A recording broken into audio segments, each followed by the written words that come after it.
생의 종말을 뜻하는 죽음. 무엇을 죽음으로 보느냐 하는 문제와 그 답은 우리의 오랜 질문이며 논쟁거리입니다. 우리나라에서 통설로 여기는 것은 맥박종지설.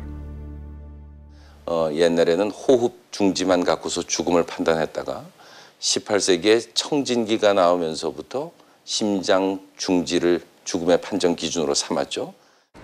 18세기 죽음을 판단하는 기준이 되었던 심장. 21세기에도 여전히 심장 전지는 죽음을 판단하는 기준으로 통할까요? 이 수술실에 누운 환자는 심장 판막에 이상이 생겨 병원을 찾았습니다. 심장 내부를 교정해야 하기 때문에 심장을 여는 수술이 필요한데요. 먼저 가슴을 절개하고 손상된 판막을 제거한 다음 인공 판막을 이식할 것입니다. 문제는 수술을 위해 잠깐 심장을 멈추어야 한다는 점입니다. 심장을 정지해주는 약물을 주입해주거든요. 그럴 때는 심장을 정지시키고 생명을 유지해야 하는 상황. 이것을 가능하게 하는 것이 있습니다. 심장으로 들어오는 혈액을 모두 차단해 몸 밖으로 뽑아낸 후 이산화탄소를 제거하고 산소를 공급해 다시 전신으로 운반하는 심장의 역할을 체외순환기라는 장비가 대신하고 있는 것입니다. 소위 말하면 이제 심장 수술은 심장을 정지시켜야 가능하지 않습니까? 그래서 심장을 정지시키고 수술이 이루어지는 동안에 심장의 기능을 대신하는 장비라고 이해를 하시면 됩니다. 전문 지식을 갖고 있지 않은 일반인이라도 심장이 멈춰진 삶을 경험하고 나면 죽음을 판단하는 기준에 혼란이 생기게 됩니다. 심장 수술하는 동안에는 심장이 정지해 있잖아요. 그럼 사실은 사람이 죽은 거랑 마찬가지잖아요. 의학의 발달로 심장이 멎으면 죽음이라는 절대적인 믿음은 점점 힘을 잃고 있습니다. 심장이 멎은 직후에 또는 멎으려고 예상되는 그 순간에 대체하는, 그러니까 심장을 대신해 줄 수 있는 어떤 장비를 인체하고 연결을 해서 혈액순환이 중단이 되지 않고 계속 이어갈 수 있다면은 적어도 심장 때문에 사람이 죽지는 않겠죠. 이론적으로는. 그렇다면 이제 우리는 무엇을 기준으로 죽음을 판단해야 하는 것일까요? 2009년 10월 대한의사협회는 연명치료 중지에 관한 지침을 가지고 기자간담회를 열었습니다. 살려낼 수는 없지만 생명을 어느 정도 연장하는 것은 가능한 말기 환자들을 치료하는 일에 찬반 여론이 팽팽해졌기 때문입니다. 제일 어려운 부분이 이제 임종하고 말기라는 용어의 혼란입니다. 그러니까 그는 사망에 이르는 과정을 기술하고 있거든요. 그럼 어느 선부터를 사망이라고 할 건가? 이날 연명치료 중지 대상으로 거론된 것은 암, 후천성 면역결핍증, 만성질환 등의 말기 상태와 바로 뇌사 상태 환자였습니다. 뇌사 상태 환자의 연명치료 중지는 뇌사를 죽음의 기준으로 해야 한다는 의견이 반영된 결과였습니다. 호흡이 기계로서 유지되고요. 심장 박동은 뛰고 있는 겁니다. 그럼 심장이 멎지 않기 때문에 다만 뇌는 다 이미 다 죽은 상태인데 그걸 뇌사라고 얘기하거든요. 그런데도 심장이 뛰고 있기 때문에 사망이 아니라고 하는 것이 타당하겠느냐 하는 거죠. 죽음을 인정하는 권한을 위임받은 의사들의 다수가 이미 뇌사는 죽음이란 의견에 동의하고 있는 것입니다. 1993년 프로 권투 선수로 데뷔해 이듬해 라이트 플라이급 신인상을 수상, 96년 동양 챔피언 타이틀을 획득한 최호삼 선수. 2007년 크리스마스에 열린 세계 복싱기구 인터컨티넨탈 타이틀 1차 방어전은 아직도 많은 사람들이 기억하는 경기입니다. 최종 12라운드. 오른손 스트레이트를 턱에 맞아 쓰러졌던 최호삼 선수는 불굴의 투혼으로 결국 판정승을 거두었지만 그것이 그의 마지막 모습이 되었습니다. 의사가 수술이 끝났다고 2시간 정도 있으니까 수술이 끝났다고 하면서 이제 저를 부르더라고요. 그래서 뇌사라는 게 진행될 수가 있다고 하시더라고요. 그래서 뇌사가 뭐냐 뭐 잘 모르니까. 뇌사 판정을 받은 고 최호삼 선수는 신장과 각막, 그리고 심장을 기증해 많은 이들이 장기 기증과 뇌사에 대해 생각하게 했는데요. 뇌사 상태였던 최솜 선수의 심장 기증이 가능했던 이유는 무엇이었을까요?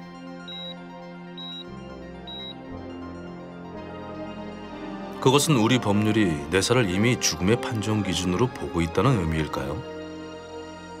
장기 이식을 하면 뇌사가 사망입니다. 무슨 사망의 정의가 장기를 떼서 주면 사망이고 장기를 떼지 않으면 사망이 아니다. 이게 어떤 논리로 설명될 수 있느냐는 거죠. 목적에 따라 사망일 수도 혹은 그렇지 않을 수도 있다는 논리적 모순이 있는 가운데 의료계에서는 뇌사도 사망의 정의에 포함시키려는 움직임이 일고 있습니다. 하지만 여기에는 다른 견해를 가진 사람도 존재합니다. 뇌사 상태라는 것은 우리 몸의 장기 중에서 뇌라는 장기가 기능을 하지 않는 거거든요. 그렇지만 다른 모든 장기들은 아주 기능을 잘하고 있지 않습니까? 그래서 심장도 잘 뛰고 있고 또 체온도 따뜻하고 모든 장 기능도 이제 원활하게 돌아가는 건데 그런 상황에서 그 상태를 과연 죽음이라고 말할 수 있겠는가? 뇌를 이식할 수 있다면 뇌사가 사망이 아니겠지만 아직까지는 그런 의료 기술이 없는 한에서는 뇌사는 사망으로 봐야 됩니다. 활발하게 움직이던 뇌가 멈추고 힘차게 뛰던 심장도 멈춥니다. 그렇다면 이제 정말 돌이킬 수 없는 죽음이라고 할 수 있을까요? 미국의 한 조용한 시골 마을. 여기 죽음의 순간에 대해 또 다른 의견을 가진 사람이 있습니다. 죽음에 가까운 경험 혹은 완벽한 죽음을 경험했다가 다시 깨어난 일을 뜻하는 앤디를 체험한 데이비드인데요. 그는 몸이 죽은 다음에도 인간의 의식이 지속된다는 이야기를 합니다. 과학적인 근거는 없지만 잊을 수 없는 경험이 죽음에 대한 생각을 바꾸어 놓은 것입니다. 그는 꽤 오랜 기간 잠수부로 일했는데요. 한 번은 아주 큰 태풍을 만나게 되었다고 합니다. And we were working off the California coast back in 1983, and it was a very stormy night. It was early in March, and the seas there were 25-foot swells and waves. And the ship went down, and another wave came down on top of us, and it folded the boat right in half. It broke it right in half. I waited for my life vest to take me up, and I didn't reach the surface before I drowned. I breathed in salt water, and I drowned. 칠흑같이 어두운 밤이었고 폭풍은 아주 거칠었습니다. The ocean is very noisy when in a big storm like that, and it was absolute quiet and peace. And then I saw this light, and this light came to me. Well, it's hard to describe whether I moved toward it or it moved toward me, but there was definite movement toward the light. 폭풍이 몰아치는 바닷속에서의 14분. 데이비드는 분명 죽음을 경험했지만 폐에 가득 찬 물을 토해내고 기적처럼 숨을 다시 쉴 수 있게 되었습니다. 그날 이후 폐가 많이 약해졌지만 아직도 물을 좋아하고 종종 수영도 즐긴다고 합니다. 데이비드는 물을 볼 때마다 14분의 기억을 떠올립니다. 사후 체험. 그것은 죽음에 대한 그의 생각을 완전히 바꾸어 놓았습니다. When I die, next time, when I die, I want my body cremated when I die. But I want my body to be left alone for at least a couple days before you cremate me. Just in case. Just in case. 죽어있던 동안에 일어난 일을 기억한다고 주장하는 사람들은 자비를 들여가며 자신들의 경험을 연구하는 모임을 가지고 있습니다. 교통사고, 자살, 심장마비, 그리고 어떤 사람은 벼락에 맞았다 다시 살아나기도 했습니다. 미국 뉴햄프셔에 살고 있는 토니. 토니의 직업은 의사입니다. 그는 매일같이 아프거나 죽음이 임박한 사람과 마주하는데 한 번은 그 죽음이 자신을 찾아오기도 했습니다. In 1994, I was at a family gathering. Unfortunately, it was during a storm that I was not aware of. I had the phone right about here when the phone station that I was in got struck by lightning. I saw a big flash of light come out of the phone, and it hit me in the face. 그것은 이성적인 그의 성격이나 판단과 관계없이 피할 수 없는 사고였습니다. 그리고 그 뒤에 논리와 이성으로 감당할 수 없는 사건이 일어났습니다. And she got right down to me and then ran by. And I thought, well, that's pretty strange. And I turned to see where she was going. And when I looked back, I saw my body was on the ground. Oh, shit, I'm dead. I saw her getting down on her knees to do CPR. And I could see them, I could hear them, but they couldn't see me or hear me, and I tried calling to them. 번개를 맞은 일이 있고 나서 토니의 머릿속에는 한 가지 선율이 계속 맴돌았다고 합니다.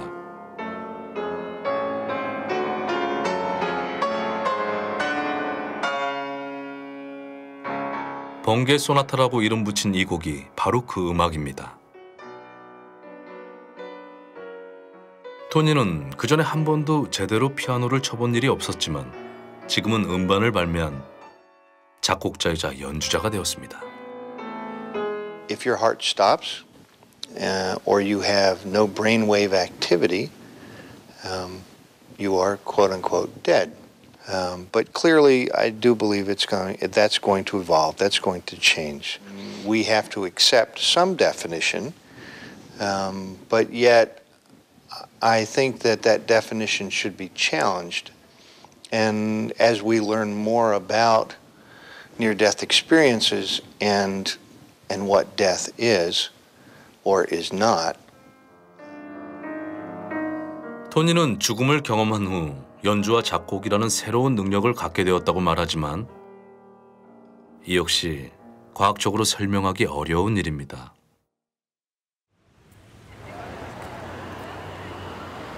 미국 뉴욕 웰 코넬 메디컬 센터의 의사인 샘파니아. 그는 죽음 직전의 사람들이 겪는 현상에 호기심을 가지고 이를 과학적으로 증명하기로 했습니다. What's been interesting though is that we have found that consistently through different studies by different researchers that at least 10 to 20% of people who've died and been brought back to life again will recall very specific accounts that suggest that their mind and consciousness may have continued functioning and working even though they had died and their brain had shut down. They had a flat line on the brain was not working. 영국의 한 병원. 이곳에서는 임사 체험을 증명하기 위한 샘파니아 박사의 의학 실험이 진행 중입니다. 이 실험은 심장마비 환자가 자주 발생하는 응급실이나 중환자실에서 이루어집니다. 심장마비를 일으켰다 다시 살아난 환자 중 일부가 NDE를 경험하기 때문입니다. 어웨어 프로젝트는 현재 미국과 유럽 25개의 센터에서 진행되고 있으며 실험에 참가하는 병원은 계속해서 늘고 있습니다. 앞으로 3년 동안 약 15,000명 정도의 심장병 환자들이 이 연구에 참여할 예정입니다. Many years ago, when I worked in a different hospital, I went to see a patient of mine who had been involved in his resuscitation about a week earlier. And I went to see him, and as I approached him, he clearly recognised me, and he said to me, "How are you doing?" And I remember saying, "Sorry, how do you know me?" And he said, "You were at my cardiac arrest." And he began to tell his story of what he saw, and he remembers my face, and he remembers what everybody was doing. And at that time, it struck me as being somewhat odd. 연구진은 유체이탈 현상의 진위를 밝히기 위해 병실 높은 곳에 그림을 올려놓고 환자가 깨어나길 기다립니다. 이렇게 높은 곳에 그림을 올려두는 것과 환자들의 증언을 밝히는데 어떤 연관이 있는 것일까요? When people claim to have had experiences, so you may know this, that people who have gone through death, if we bring them back to life, some of them will tell us that they could watch doctors and nurses working on them. So they will say, I was at the ceiling, and from the ceiling I could look down and I could see everything. I felt very peaceful. So in order to find out whether they really happen or not, we have placed pictures in the hospitals that we work that are placed above near the ceiling. And there's a picture that faces towards the ceiling which you cannot see if you're sitting down here or looking above. 죽음을 경험한 환자들의 증언을 토대로 천장 위에서만 볼 수 있는 위치에 숨겨놓은 그림들. 샘파니아 박사는 심장마비를 일으킨 환자가 깨어난 후 이 그림을 기억한다면 죽어있는 동안 의식이 활동하는 것을 인정할 수 있다고 이야기합니다. 만약 이 실험이 성공한다면 어떤 것들이 달라지게 되는 것일까요? We should start to think of death differently. Maybe we should define death in terms of what happens to the mind and consciousness of a person. In other words, that thing that makes them into who they are, because the evidence suggests that it may be continuing for a period of time. How long, I don't yet know. But I think that this is the kind of research that will be able to answer the questions you're asking me in terms of, how long is somebody conscious, when can we really bury somebody, and all these sort of things in the future. 사람의 죽음은 일정한 기간 동안에 일어나는 과정인데 사회적으로는 어떤 순간에 일어나는 사건으로 인식해야 돼요. 아무리 토론을 많이 하더라도 결론이 날 문제는 아니거든요. 죽음에 대한 정의를 어떻게 가져갈 것인가 하는 거는 어떻게 보면 사회의 합의입니다.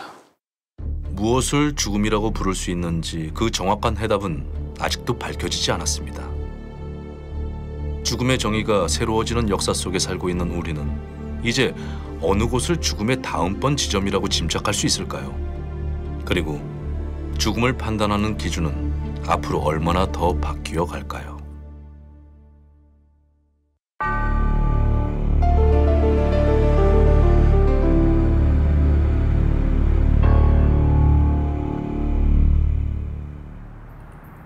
경제학에서는 때때로 유형의 상품뿐만 아니라 무형의 가치조차 화폐 단위로 환산해 경제적 기준으로 삼고자 합니다. 그렇다면 죽음도 얼마만큼의 경제적 가치를 지니는지 따져볼 수 있을까요?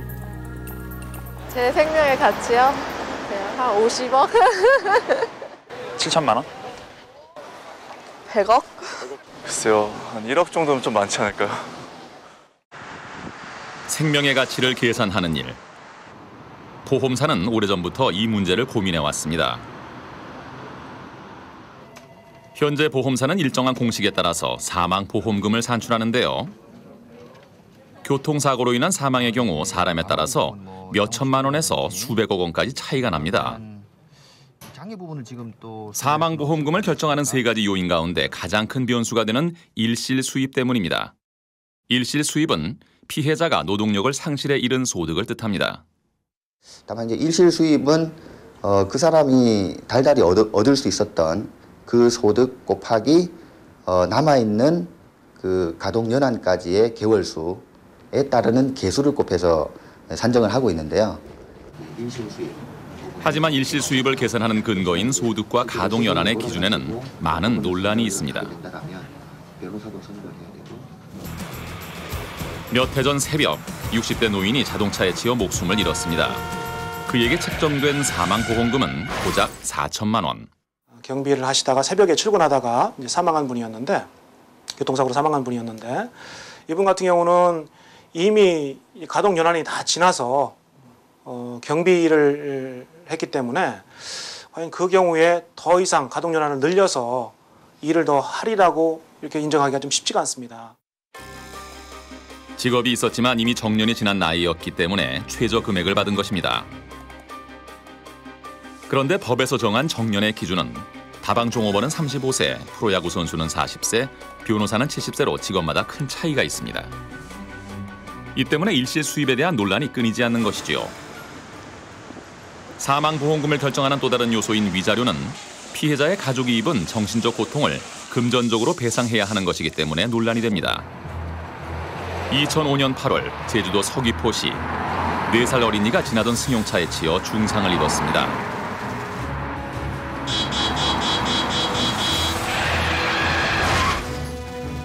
아이는 식물인간 판정을 받고 입원 치료를 했지만 2년 뒤에 목숨을 잃고 말았습니다. 아이에 대한 위자료를 1억 원을 인정을 했습니다. 그래서 가족들과 다 합쳐서 총 1억 3,500만 원의 위자료가 인정됐는데 통상적으로는 가족들 모두 포함해서 4천만 원에서 5천만 원 정도 위자료 인정하는 것이 보통입니다. 법원은 이례적으로 아이의 위자료를 높게 책정했습니다. 아이들은 아직 직업이 없기 때문에 특히 일실 수입 부분에서 굉장히 약간 적게 평가가 되기 때문에 그 부분을 위자료에서 보충한다는 의미로 위자료를 높였습니다. 이처럼 기본권 침해를 크게 인정받는 아동같이 특수한 경우를 제외하고는 통상 4천만 원 정도의 위자료가 지급되는데요. 소중한 사람을 잃은 고통이 모두 같다는 전제하에 일괄적으로 위자료를 지급하는 것이 합리적일까요? 아니면 고통에도 차이를 둬야 할까요? 영국의 코벤트리 워윅 대학. 존재하는 모든 가치를 측정해 비교하며 그것들의 흐름과 효과를 연구하는 경제학. 이 대학의 경제학과 교수인 오스왈드는 경제학의 수많은 주제 가운데 죽음에 대한 가치를 탐구하고 있습니다. 그는 죽음에 대한 정신적 충격이 사람마다 다르다고 주장하는데요. 여러 가지 요소에 따라 달라지는 생명의 가치를 화폐 단위로 계산할 수 있다고 합니다. A couple of years ago, I had to go to present our kinds of work at the Chicago Law School, the famous law school at the University of Chicago. I'm going to tell you the number of dollars that compensate people for the death of loved ones.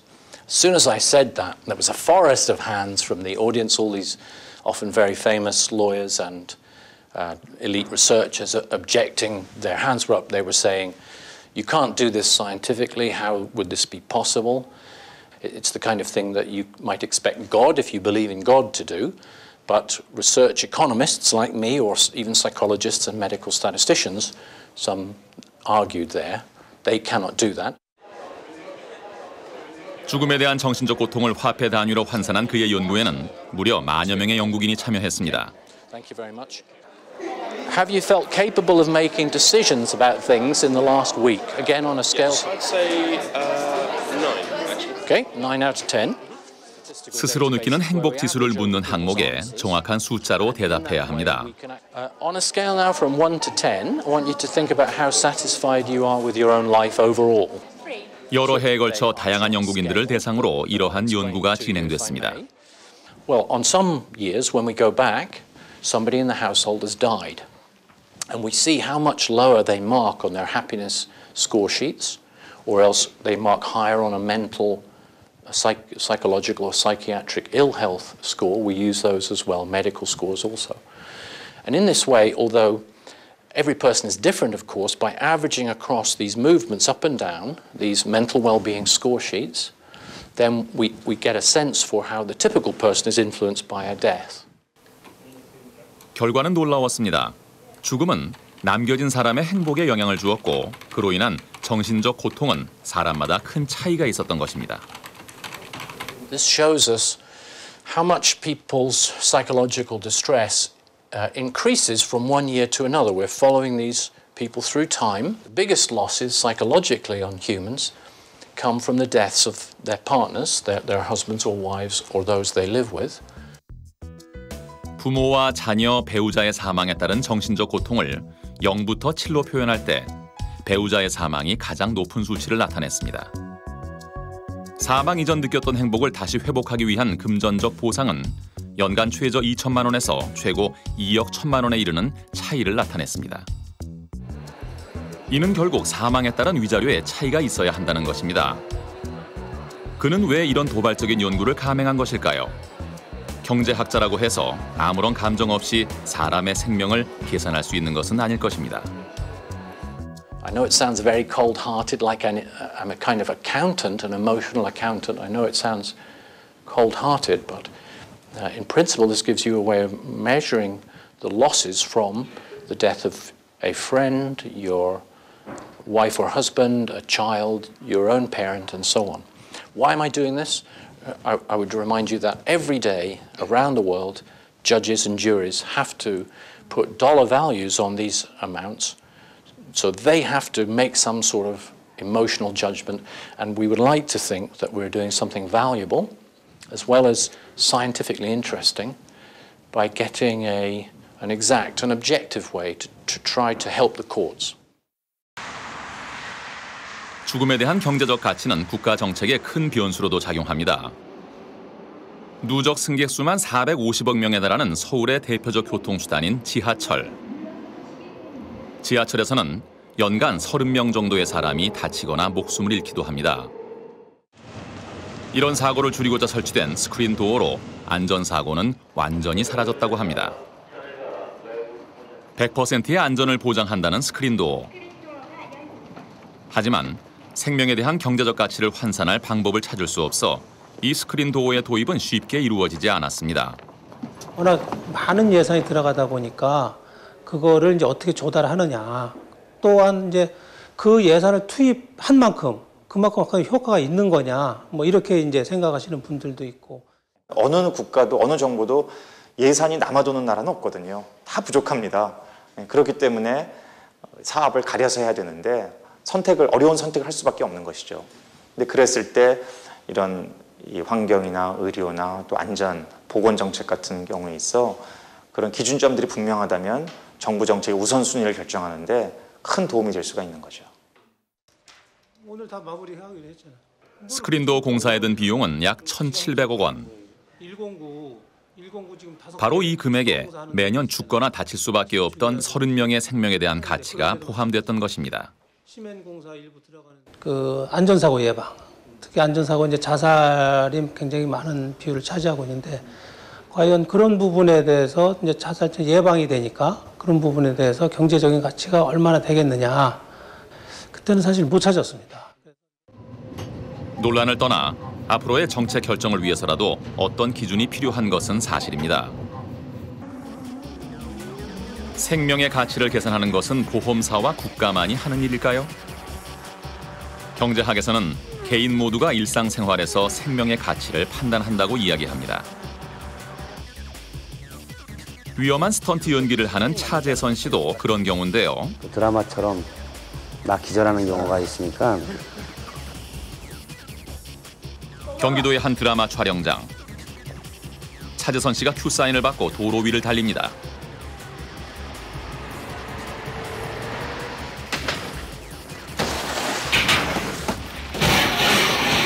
영화와 드라마에서 수차례 위험한 연기를 해낸 베테랑 배우였지만 이날은 병원에 실려가야 했습니다.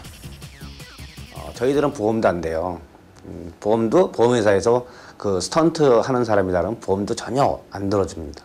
그 일로 해서 뭐 내가 어떤 사고를 당했다 그런다면은 그 10등급이라는 어떤 연기자 등급 안에 모든 게 다 포함된 겁니다. 그러니까 이 위급한 상황을 목숨을 걸고도 그 대가를 충분히 받지 못하는 일을 왜 하는 것일까요? 하다 보면은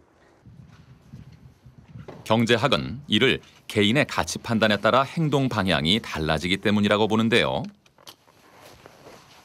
나는 이미 죽었다고 생각합니다. 그래서 그렇게 하고 하면은 마음이 편해요. 그러니까 받는 금액이라든가 이런 거는 불만 없어요. 왜냐면은 제가 그거 불만을 가졌다면 지금까지 그 영화라든가 촬영을 안 했겠죠.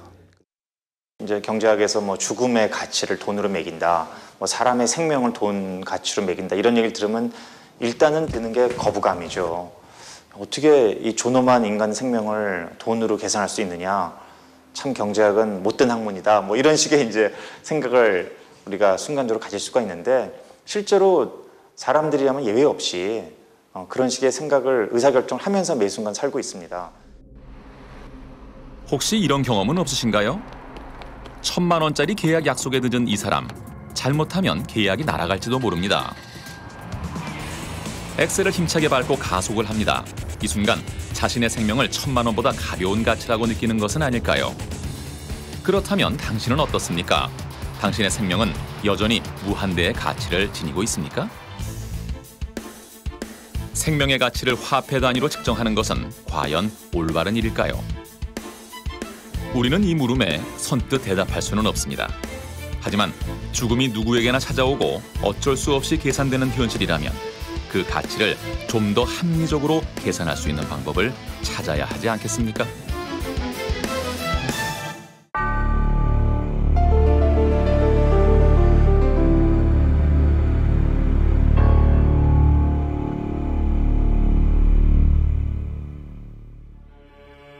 (2009년 2월) 서울의 명동성당 앞에는 추모의 물결이 가득했습니다. 우리나라 최초의 추기경인 김수환 추기경이 선종. 장례식 동안 시신이 공개되었고 많은 사람이 고인의 얼굴을 마주하며 작별 인사를 건넸습니다. 고인의 주검을 공개하는 건 한국의 장례 문화에선 낯선 풍경이었습니다. 죽음에 대해서 생각하면 인간적으로 보통 좀 슬퍼지고 우울해지고 자기 인생을 비관적으로 살게 되지 않겠는가 하면 사실은 그 반대입니다. 자기 자신의 인생의 마지막 순간 죽음을 자주 생각하고 묵상하는 것이 오히려 지금 자기 자신이 충실하게 살아가기 위해서 도움이 된다. 근전적인 삶에 도움이 된다. 그런 의미에서는 사전에 좀 잘 설명하고 준비를 한다면 시신을 공개한다든가 그것은 좋은 것이 아닐까 저는 생각합니다. 집에서 임종을 맡고 가족이 직접 장례를 치르던 시절에는 죽음이 멀지 않은 곳에 있었지만 지금은 병원과 상조회사에서 이 일을 대신해 줍니다. 죽음이 우리 손을 떠난 것입니다. 그렇다면 죽음은 어디로 사라진 것일까요? 다양한 문화와 인종이 붐비는 뉴욕의 거리. 바쁘고 치열한 삶을 사는 도시 사람은 죽음에 대해 생각할 겨를이 별로 없습니다. 유한한 삶을 이렇게 열심히 살아가는 동기가 바로 죽음인데도 말입니다. 그런데 이 거리로 한 무리의 남자들이 씩씩하게 걸어 들어옵니다. 관을 어깨에 메고 행진하는 사람들. 갑자기 들이닥친 죽음의 행렬은 복잡한 인파를 헤치고 목적지를 향합니다. 이들은 어디로 가는 것일까요? 무엇보다 궁금한 건 관 속의 사정인데요. 관 안에는 아직 산 사람이 누워 있습니다. 드디어 행진이 끝이 난 모양입니다. 거리 한 구석에 관이 놓입니다. 사실 여기는 관이 있을 자리가 아닌데 말입니다. 관 주위로 몰려드는 구경꾼도 꽤 있습니다. 관 속의 사람과 관 바깥에 있는 사람이 즉석에서 인터뷰를 벌입니다. 마치 산자와 죽은 자의 대화처럼 말입니다. 이 엉뚱한 퍼포먼스를 기획한 것은 페루 출신의 한 행위예술가라고 합니다. We see this as something scary, something we have bad feelings about, but it's something natural, and that has to do with our attitude towards death. We think death is bad, but death is part of life. And so as long as we don't understand it in that way, we will always be afraid of it. And by doing this, I'm just trying to make this closer, less threatening, more friendly in a way. It's part of life. 매일 다니던 익숙한 거리에서 죽음을 맞닥뜨린 사람들의 표정이 다양합니다. 호기심에 뒤를 돌아보기도 하고 기분 좋게 호응하기도 하고 불편한 감정을 숨기지 못하기도 합니다. In New York, it's uncommon now in the last few years to show death in the street. We used to have more death in the street, but now we have less of it. So I think César is bringing it back, making us aware of something that is usually hidden from our society, and also forbidden in our society. 현대는 죽음을 터부시하는 시대입니다. 죽음을 이야기하는 것이 금기처럼 여겨지고 내가 원하는 죽음이 어떤 것인지 생각할 시간을 주지 않습니다. 어쩌면 현대 사회에서 죽음은 이미 죽은 것처럼 보입니다. 죽음을 두려워하는 사람이 많은 것은 이곳 런던도 마찬가지입니다. 영국의 유명한 잡지사인 OK 매거진. 크리스티안 기자는 지난 몇 년간 한 여성의 기사를 독점으로 연재해왔습니다. 제이드 구디. 그녀는 영국 리얼리티 TV 최초의 스타로 죽는 순간까지 미디어의 조명을 한 몸에 받았습니다.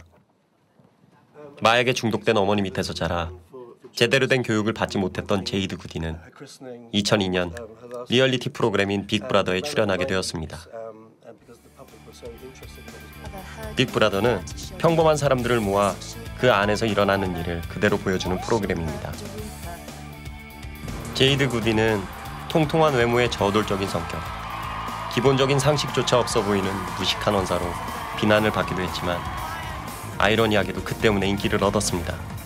The public have seen my whole story, every aspect of my life they've seen because I put myself in that situation. 매스컴은 그녀의 일상생활을 전혀 보호해주지 않았습니다. 그녀의 동거 생활, 출산과 모유 수유 장면까지 TV를 통해 공개됐습니다. And she preferred not to hide away in private and not let the people who loved her know what was going on in her life. She wanted to make sure that they saw her go through what she was going through. And I think 카메라 앞에서 삶을 말하며 살아온 그녀는 갑작스럽게 닥친 자신의 죽음도 공개했습니다. 남겨진 어린 두 아들에게는 마지막 출연료를 남겨줄 수 있고 수많은 여성에게는 암에 대한 경각심을 깨울 수 있기 때문이었습니다. There is Jade's final weeks did make a very big impact on the nation. It kind of opened people's eyes up to how a disease like cancer can ravage somebody's body. You saw Jade 1 minute, dancing at her wedding, and then just 3 weeks later, she was in a wheelchair, and that was a shocking, thing to see on television. 존엄한 생명을 상업적으로 이용한다는 논란 속에서 그녀의 죽음은 TV로 방송되었습니다. Well, she raised a lot of awareness without the documentary being on TV. So if it was on TV, she would raise a lot more awareness and have a lot more women checked out. So 한 사람의 죽음이 많은 사람에게 영향을 미친 것입니다.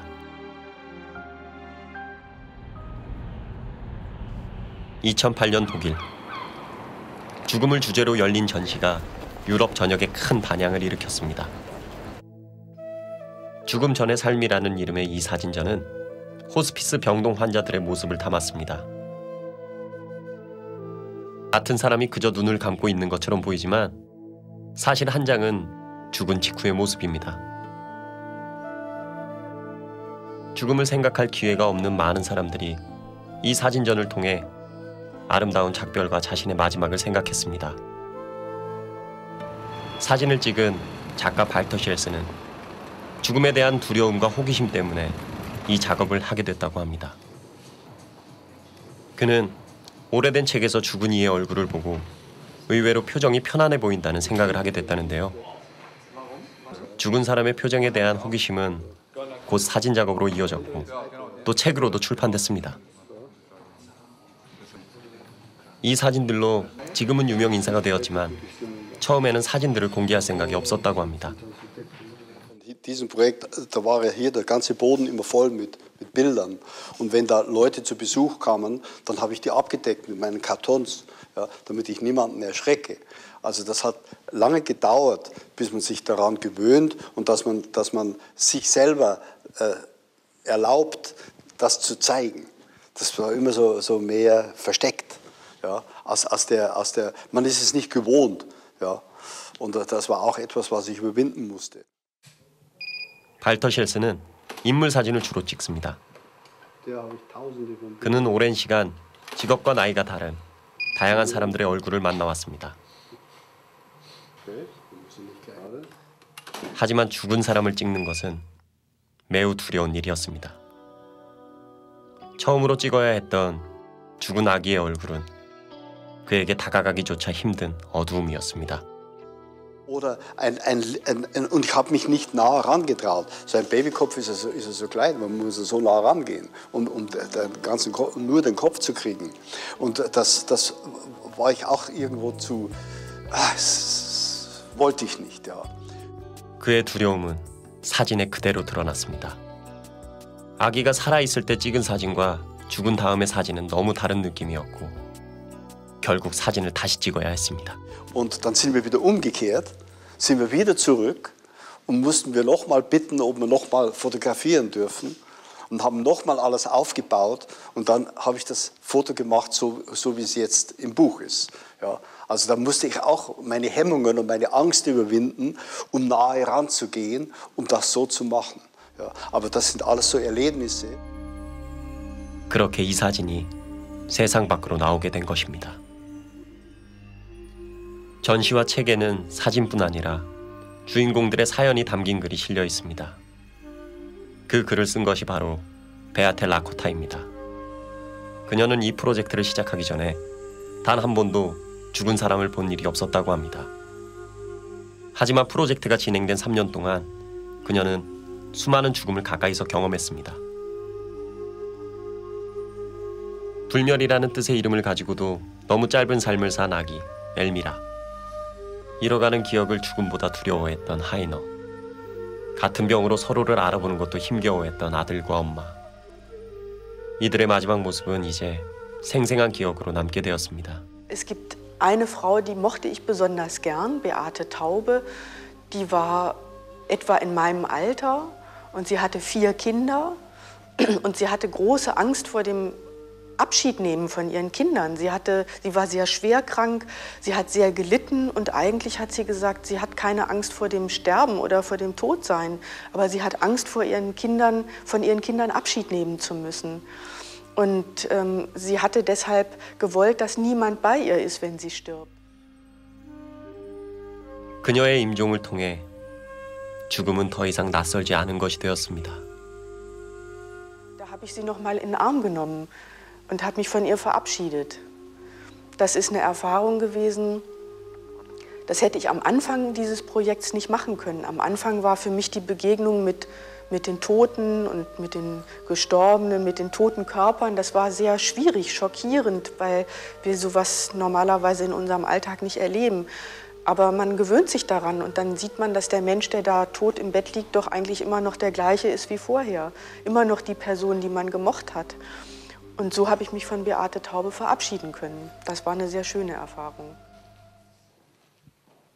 하지만 죽음을 두려워하고 낯설어한 이들이 죽은 사람의 사진을 찍고 이야기를 취재한 것은 특별한 일입니다. 무려 3년간이나 죽어가는 많은 사람들을 찾아다닌 작업. 이들은 왜 이 일을 해야 된다고 생각했던 것일까요? 사실 여기엔 둘만의 특별한 사연이 있다고 합니다. Der Fotograf Walter Scheels und ich, wir sind seit über 15 Jahren ein Paar. Und wir haben einen sehr großen Altersunterschied zwischen uns. Wir sind 30 Jahre auseinander. Und deswegen ist das ein Thema, was uns schon immer beschäftigt hat, weil klar war, sehr wahrscheinlich, wenn die Statistik ihr Werk verrichtet, wird einer von uns früher sterben und aller Wahrscheinlichkeit nach würde das Walter sein. 사랑하는 사람을 잃는 것은 끔찍한 일이겠지만 언젠가 다가올 일이기 때문에 죽음을 미리 준비하는 것입니다. Nun bin ich alt genug, als dass man real an das Sterben denkt und wie Beate ja schon vor mir erzählt hat, dass wir uns mit dem auseinandersetzen.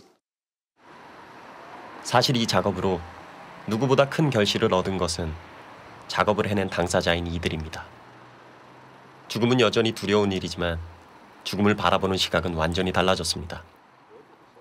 Kann es sein, dass man 50 Jahre alt wird und noch nie einen Menschen hat sterben sehen. Und wenn es dann passiert, dann ist es in der Regel gleich jemand, der einem sehr nahe steht, beispielsweise die eigenen Eltern, oder man ist sogar selbst betroffen. Stellen Sie sich vor, Sie kriegen eine Diagnose, die heißt, leider können wir Ihnen Ihr Leben nicht mehr verlängern, ja, Sie werden sterben und zwar bald. Und Sie haben noch nie diese Erfahrung gemacht mit jemandem anders. Wie hilflos ist man da? Und ich glaube, dass es lange Zeit den Versuch gab, den Tod so weit wie möglich wegzuschieben. Und das lief parallel mit einer Entwicklung in der Medizin. 우리는 죽음이 두려운 경험이라는 데 동의하지만 그 공포가 어디에서 오는지는 잘 알지 못합니다. 사라지는 것이 두려운 것일까요? 관계가 단절되는 것이 두려운 것일까요? 어쩌면 정체를 알 수 없는 두려움에 죽음을 외면해온 것은 아닐까요?